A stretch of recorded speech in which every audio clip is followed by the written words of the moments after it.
तत्सवितुर्वरेण्यं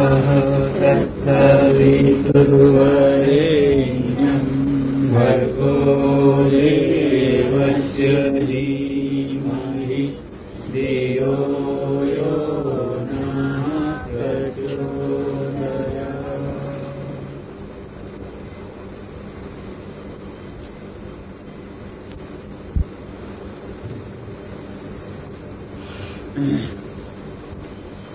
ये कर्म ही पूजा जो है, ये वाक्य जो है, ये अंग्रेजी के वर्क इज वर्शिप से निकला है।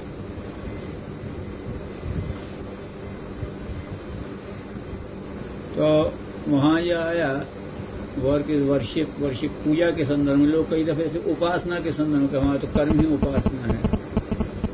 उपासना तो यूं हर चीज है, किसी के भी पास बैठो तो उपासना हो गई, लेकिन उपासना हमारे यहाँ बहुत गंभीर अर्थों में ली जाती है।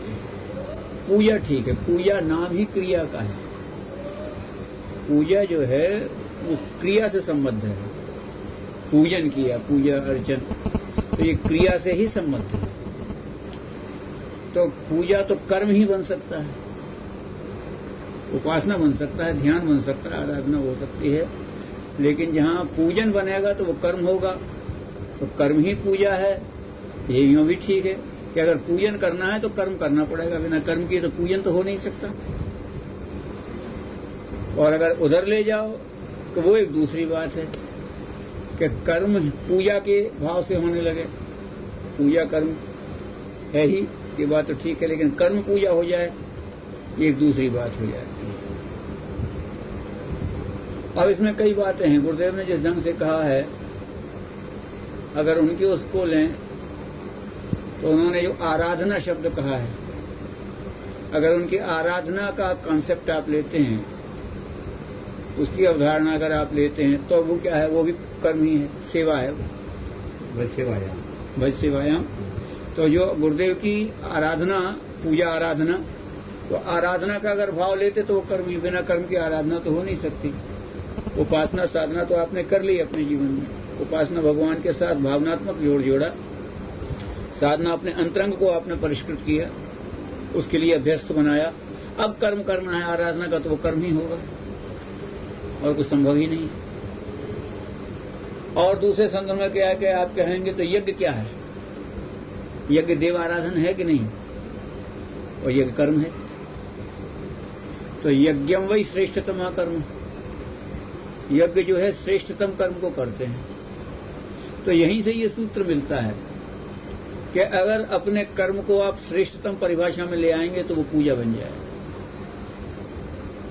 जो यज्ञ का उद्देश्य है, जो कहा देव पूजन संगति कर्ण दान, अगर इन सूत्रों को, इन भावों को, इन सिद्धांतों को कर्म में आप सहज ले आएं तो कर्मोपासना बन जाएगा। देव पूजन क्या हुआ? देव पूजन हो गया आदर्श का अनुगमन। क्यों सर?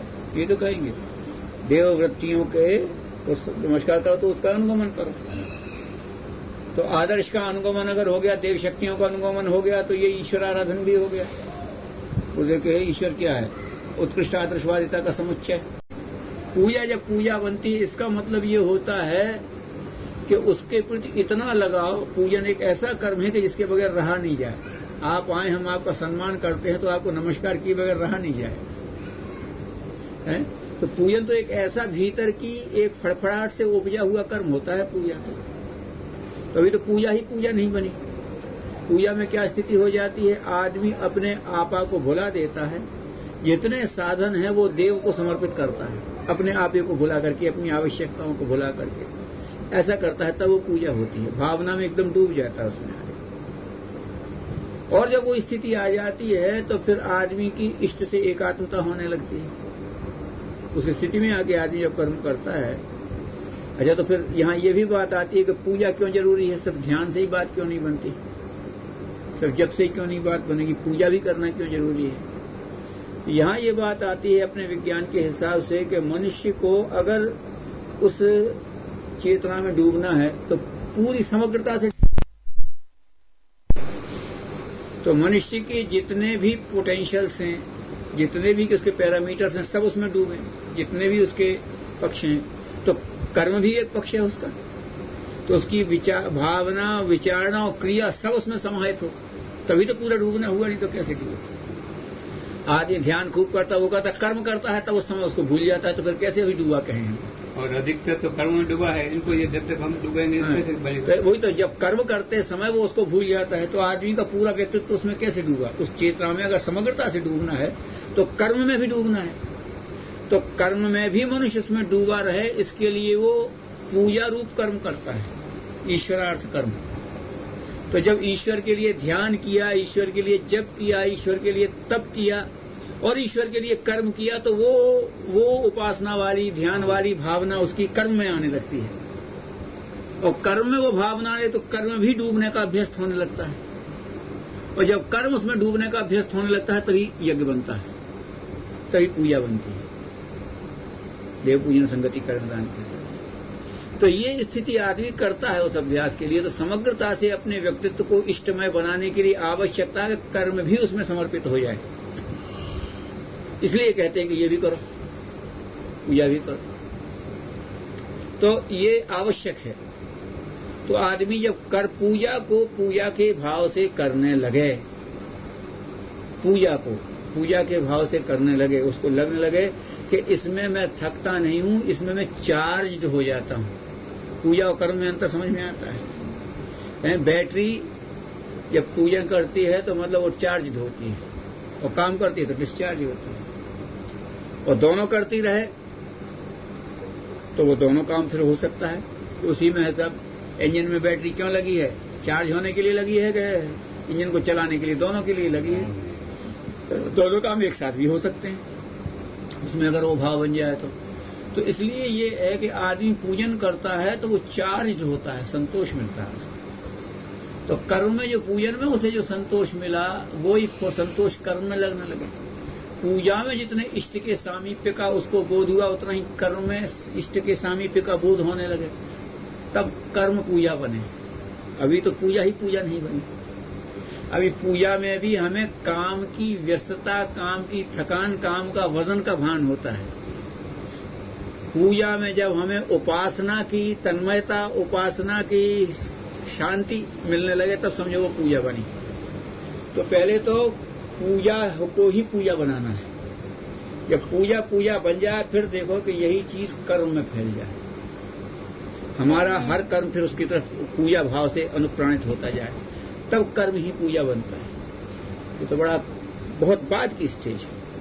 ये तो एक आदमी की फुल मैच्योरिटी पे जाने वाली स्टेज है कि जब उसका कर्म ही पूजा, कोई भी कर्म करेगा वो पूजा ही होगा। गुरुदेव जैसा कोई व्यक्ति कह सकता है, जब वो जिस काम को भी कर रहा है उसके अलावा उन्हें इंच भर हिलने की नहीं सोची। हनुमान जैसा कोई सोच सकता है कि माला मिली तो तोड़ के देखता है, करूं तो क्यों, वाई शुड आई, करूं क्या। इष्ट के बिना वर्क फॉर कॉन्शियसनेस, उसके अलावा मैं किसी के लिए काम करना ही नहीं चाहता। कर्म है तो सिर्फ उसी के लिए है, मैं क्यों किसी और के लिए कर्म करूं। उन्होंने एक बार कहा था गुरुदेव ने कि मेरी ब्रह्मलीन स्थिति देखना हो तो या तो उपासना के समय होती है या तो लेखन के समय होती है। लेखन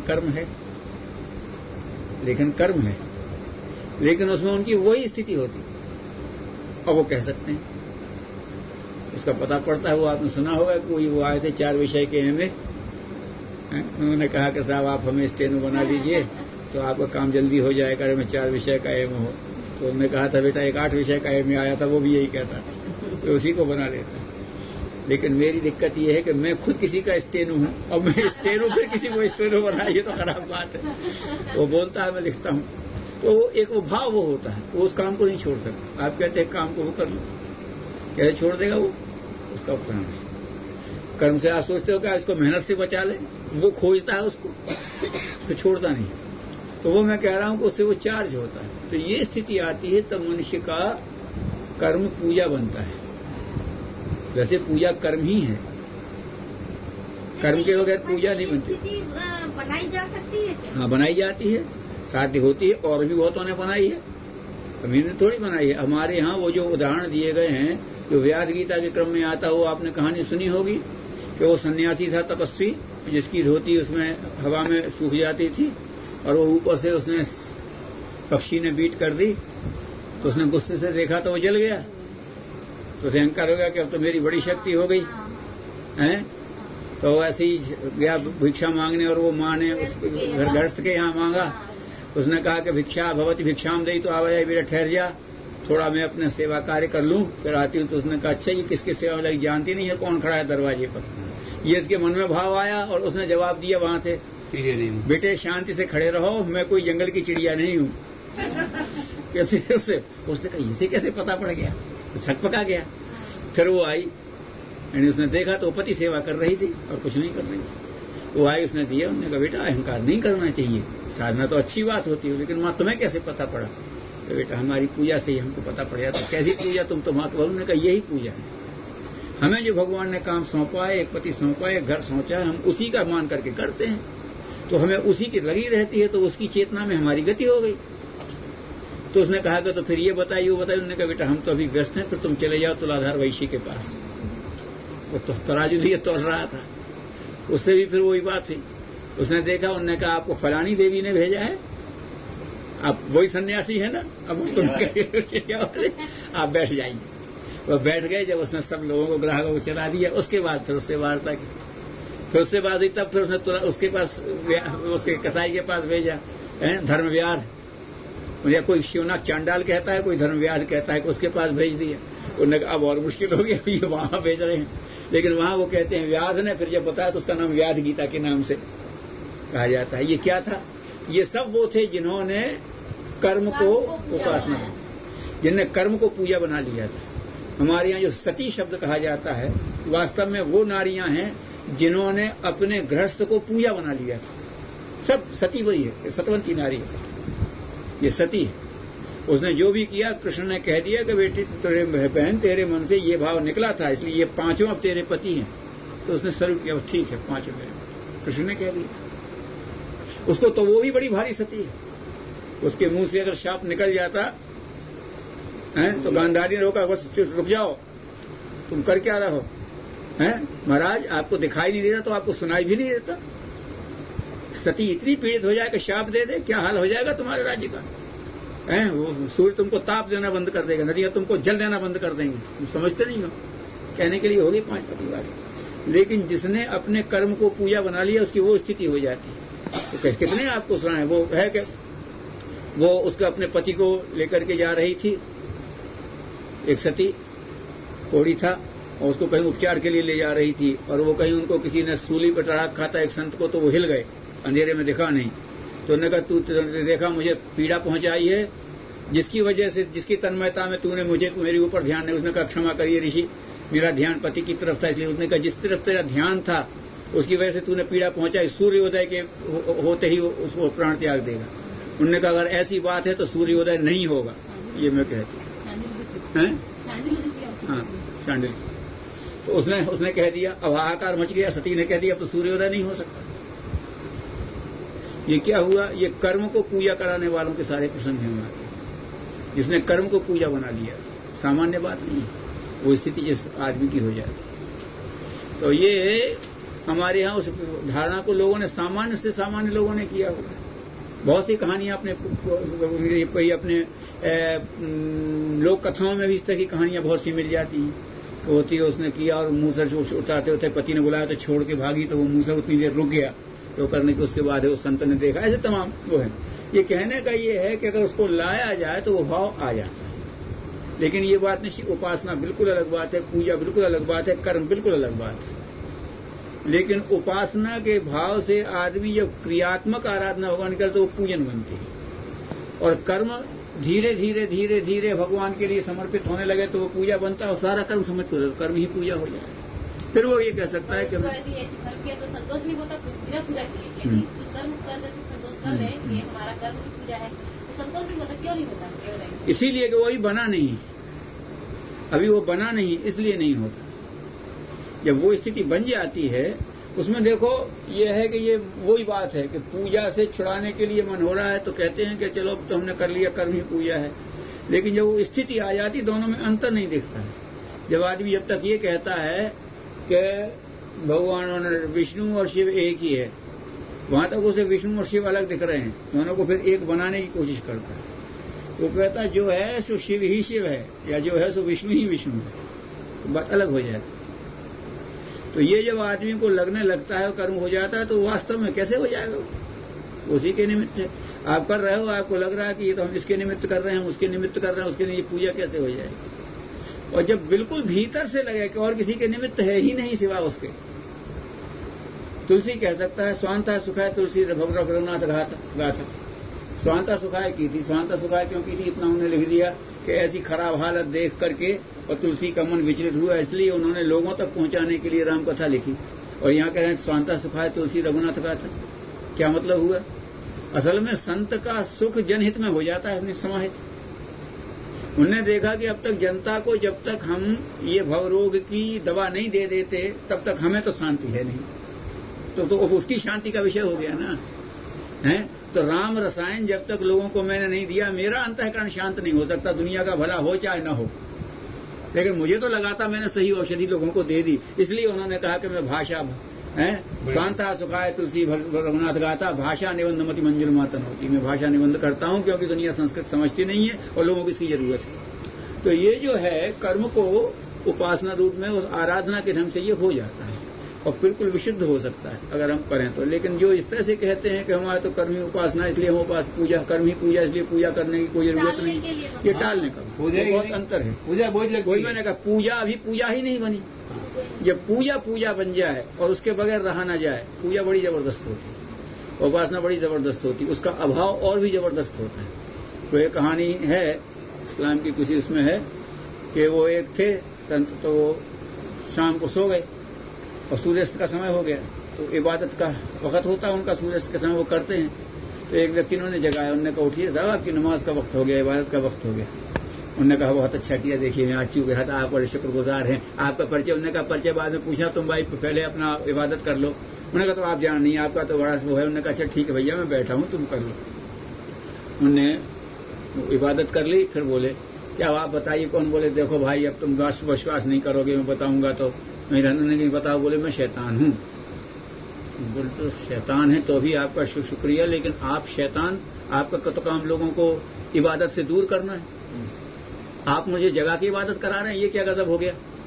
ये बात समझ में नहीं आई। उनने मेरा काम किसी को इबादत से दूर करना नहीं है, मुझे लोगों को खुदा से दूर करना है मेरा काम। उन्होंने कहा चलो यही मान लो। बोले कि लोगों को मैं इबादत से दूर जब करता हूं कि इबादत ना करेंगे तो खुदा से दूर हो जाएंगे, तो मैं इबादत से दूर करता हूं। लेकिन तुम्हारी हालत बहुत खराब है भाई। मैं क्या हुआ, एक दिन मैंने तुम्हें इबादत भुला दी तो तुम 24 घंटे रोते रहे, तो तुम खुदा के और पास पहुंच गए। तो मैंने कहा इसको खुदा से दूर रखने का यही ढंग है कि इसको बगैर पे इबादत करवा दो, नहीं तो ये कमबख्त और पास पहुंच जाएगा। भैया मैं तो अपने मुझसे किया है, खुदा से दूरी बनाए रखना मेरा काम है, इबादत से दूरी बनाए रखना काम नहीं है। तो जो आदमी को खुदा से वो हो जाती है, शैतान भी मदद करने आता है, बहुत खतरनाक होता है भैया। उसका भाव मतलब उसके प्रति उसकी इंटेंसिटी, लगन जो हो जाती है वो इतनी जबरदस्त हो जाती है। तो रामकृष्ण परमहंस कहते थे ना कि वो छटपटाहट हो जाए जो पानी में डूबने वाले की होती है, तब फिर वो कर्म होता है। तो ये चीज पैदा होने लगे तो कर्म पूजा हो जाए, और कर्म पूजा होनी चाहिए। और समाज में संसार में रहने का ढंग भी यही है। ये कहा उसको, ये कहा ना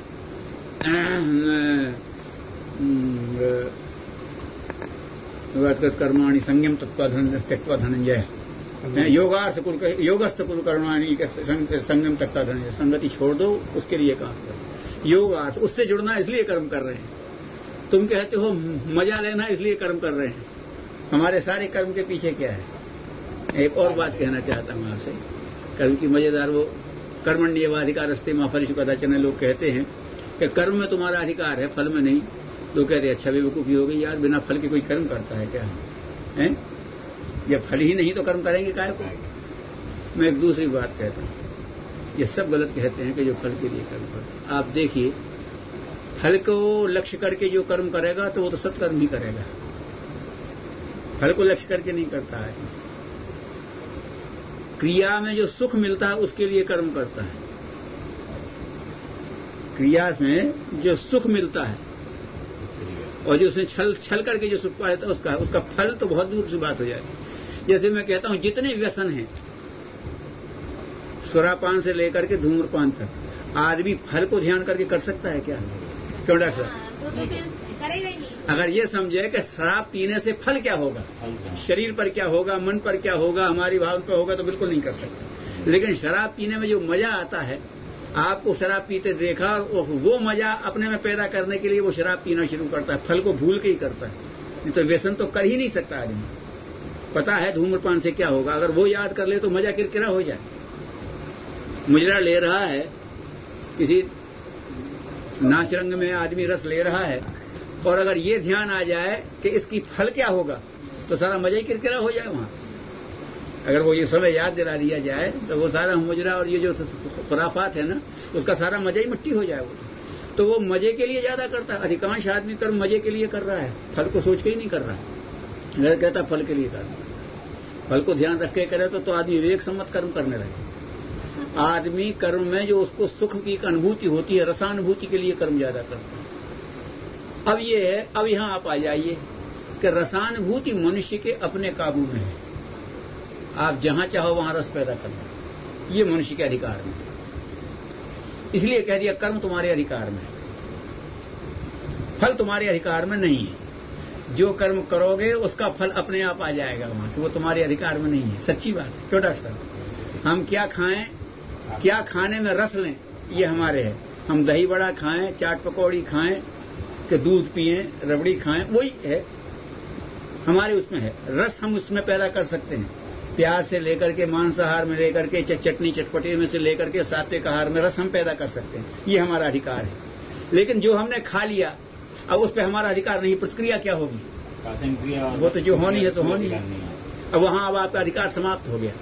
तो मनुष्य का सचमुच कर्म में ही अधिकार है, फल पे है नहीं। तो वो ठीक कह रहा है कि कर्म में तुम्हारा अधिकार है और कर्म से फल बंधा हुआ है।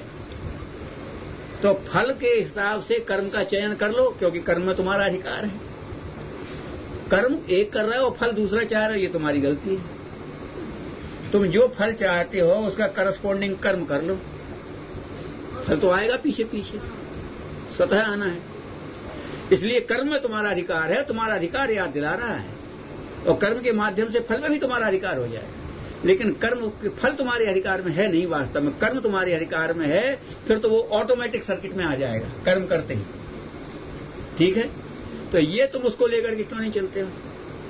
कर्मण्येवाधिकारस्तु मा फलेषु है। तो तुम ना अकर्म में करो, मां संगोस्तु अकर्मणि, तो फल की उसे करो। तुम यूं कर लो, भगवान को संयम तक करो। और एक बात इसमें बहुत बढ़िया है, एक बात और कहते हैं, भी कल भी इन्हीं को क्लास लिया था, उसमें कही थी, विनोबा जी ने बहुत अच्छी व्याख्या की। ये बताइए, मनुष्य जीवन बहुत श्रेष्ठ कहा गया है। कहा गया मनुष्य जीवन सफल कैसे होता है, बताइए। मनुष्य जीवन सफल कैसे होगा? साहब इसका जीवन सफल हो गया, कैसे होगा जीवन सफल? क्या हो उसके जीवन में कि उसका जीवन सफल हो जाए? आत्मसंतोष, वो तो कर्म की प्रतिक्रिया से निकलेगा। क्या करें? मनुष्य के लिए निर्धारित कर्म मनुष्य को अगर करने को मिल जाए, मनुष्य के योग्य कर्म, उसकी गरिमा के अनुरूप कर्म अगर उसको मिल गया, उसने कर लिया, तो वो चाहे सांसारिक अर्थों में सफल हुआ या नहीं हुआ, ये कोई बात नहीं। क्यों साहब, सुभाष चंद्र बोस सफल हो गए थे, झांसी की रानी सफल हो गई थी, चंद्रशेखर आजाद सांसारिक अर्थों में, लेकिन इनके सबके जीवन सफल हो गए थे, क्योंकि जिस काम में जीवन लगना चाहिए था लग गया, और इतना सफल हुआ है जीवन कि लोग उसका अनुगमन आज भी करना चाहते हैं। तो सांसारिक अर्थों में जिसे सफलता कहते हैं, वो सफलता नहीं है। जीवन की सफलता इसमें है कि मनुष्य की गरिमा के अनुरूप कर्म में वो लग जाए, या उसके जीवन में वो कर्म लग जाए, फल जाए। ठीक है, तो जीवन वृक्ष में अगर सार्थक कर्म लग गया तो फल गया है। जीवन में अगर सार्थक मनुष्योचित कर्म लग गया, हीन लग गया चाहे बढ़िया अच्छा लग गया, तो वो मनुष्य के जीवन का फल कर्म है। कर्म से फलता है जीवन। ये बात समझ में आ गई है? अभिनव जी कहते हैं कि पेड़ में फल लगते तो देखा है, और फल में फल कैसे लगेगा सो बता। मनुष्य रूपी जीवन मिला, इसमें कर्म रूपी फल लग गया, अब फल में फल कैसे लगेगा? तू फल में से फिर फल निकालना चाहता है।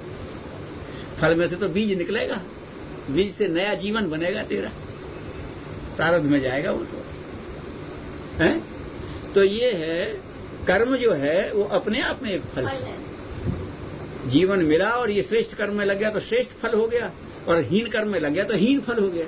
अब बोलो तुम्हारे जीवन में कौन सा फल लगे, तो श्रेष्ठ फल लगे। श्रेष्ठ फल लगा तो जीवन पूजा बनेगा। अगर श्रेष्ठ फल लगाना है तो जीवन पूजा बनेगा तुम्हारा, आराधना में ही लगना चाहिए तुम्हारा पुरुषार्थ। ये एक तरह से परिपाटी दी है। तो कर्म सिद्धांत के अनुसार ये बात आती है कि कर्म जब ईश्वरार्थ होने लगता है, यज्ञम वही श्रेष्ठतमा कर्म है भज सेवायाम, तो ये जब उस रूप में कर्म जब होने लगता है, इसीलिए हमारे करणीय तो केवल यज्ञ है। एक शब्द में कह दिया श्रेष्ठतम कर्म, पूजा, देव पूजन, संगतिकरण, दान, तीनों चीजें हैं। आप तो सिर्फ पूजन कह रहे हो, देखो उसमें संगतिकरण, दान और मिलाकर के यज्ञ कहा कि भाई मनुष्य के लिए करणीय यज्ञ है। यज्ञ भाव से कर्म करे, ठीक, आगे बढ़ जाएगा। तो ये कर्म पूजा है। पूजा को कर्ममय होना चाहिए, पूजा कर्ममय ही हो सकती है, और कर्म पूजामय हो सकता है एक अनिवार्य रूप से ही है और हो सकता है, वो है। पूजा तो कर्म ही है, अगर पूजन करनी है तो कर्म करना पड़ेगा, और कर्म पूजामय हो सकता है, श्रेष्ठतम कर्म हो जाएगा। तो उसको उसके निमित्त करने का तो वही है, work for consciousness, work for, उसके निमित्त कर्म करना शुरू करो। हर चीज भाव वही रहे, इसके ये मिला, इस कर्म उसी की वजह से कर रहा हूं, इसमें से वो ही निकल करके आए, फल क्या मिले वो ही मिले और कुछ नहीं चाहिए। इस भाव से जब कर्म होने लगता है तो कर्म पूजा बन जाती है। उसके वो फलतियां जो अपने अपने उदाहरणों से बताएं कि हमारे यहाँ कथानक बहुत हैं ऐसे कि उन्होंने कर्म ही किया और कर्म को ही पूजा के भाव से किया और पहुंच गए वहां। कोई बड़ी बुक की थी नहीं की, कभी कुछ साधनाएं हनुमान ने की होंगी, लेकिन उन्होंने कर्म को फिर पूजा के भाव से किया और हर सिद्धि निकल करके आई उनके जीवन में से, तो ये संभव हो जाता है। इसलिए ये जो है ये तो बहुत हल्के स्तर पर उन्होंने कह दी, वर्क इज वर्शिप, बहुत ही हल्के स्तर पे है। तो कर्म को भी बेस्ट नहीं बदला है, बेस्ट नहीं, बेस्ट कर्म भी हाँ पूजा हो सकता है, लेकिन हमारे यहाँ उसको कहा है तो ले गए हर चीज को। और कर्म के अंदर भी आप जाइए, छोटे छोटे कर्म है, कौन सा कर्म बनाना है, गाएंगे, गाना भी पूजा हो जाएगी। क्यों साहब, किया उसी से पा लिया वहां तक। खेती है, कृषि है, तो वो ही हो जाएगा। रही कि ने उसको भी करके दिखा दिया, वो कर रहा। तो जो कर्म के एक एक अंश को उन्होंने उसी स्विंग पे ले गए। तो ये है एक, ये विद्या है और इसको साधना चाहिए, तो वो भी होना चाहिए। अंदर से आदमी की शक्ति आती है, लेकिन वो फल तो वहीं होगा। शरीरधारी की पूर्णता कर्म ही है। आपके अंदर बहुत अच्छा भाव है, बहुत अच्छा विचार है, लेकिन उसके अनुरूप आपकी एक्शन नहीं है, तो मतलब अभी पूर्णता नहीं है।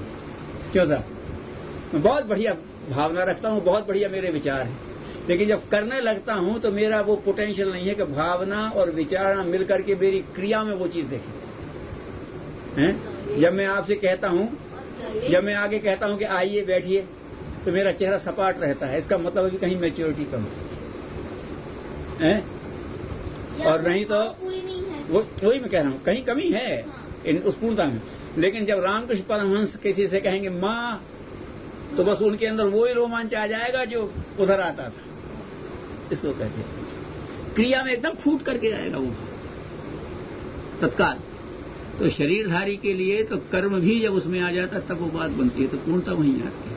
इसीलिए हमारे यहाँ वो शब्द जो गुरुदेव आराधना वाली बात कही है, तो उपासना, साधना, आराधना, ये क्रम चलना चाहिए। तो वहां तो उसके तीनों चरण पूरे होंगे तभी बात बनेगी, सिस्टम में आएगा।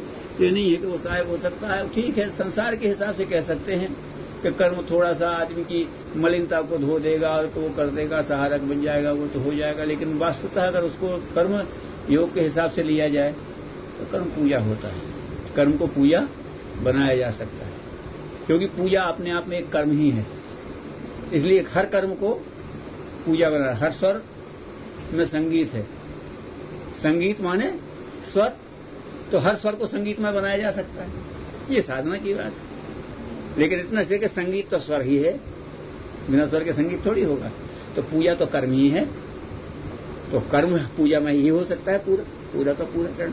तो ये उसकी मैच्योरिटी की बात है जहां तक। अब इस संदर्भ में कोई और बात होती है। बहुत बढ़िया।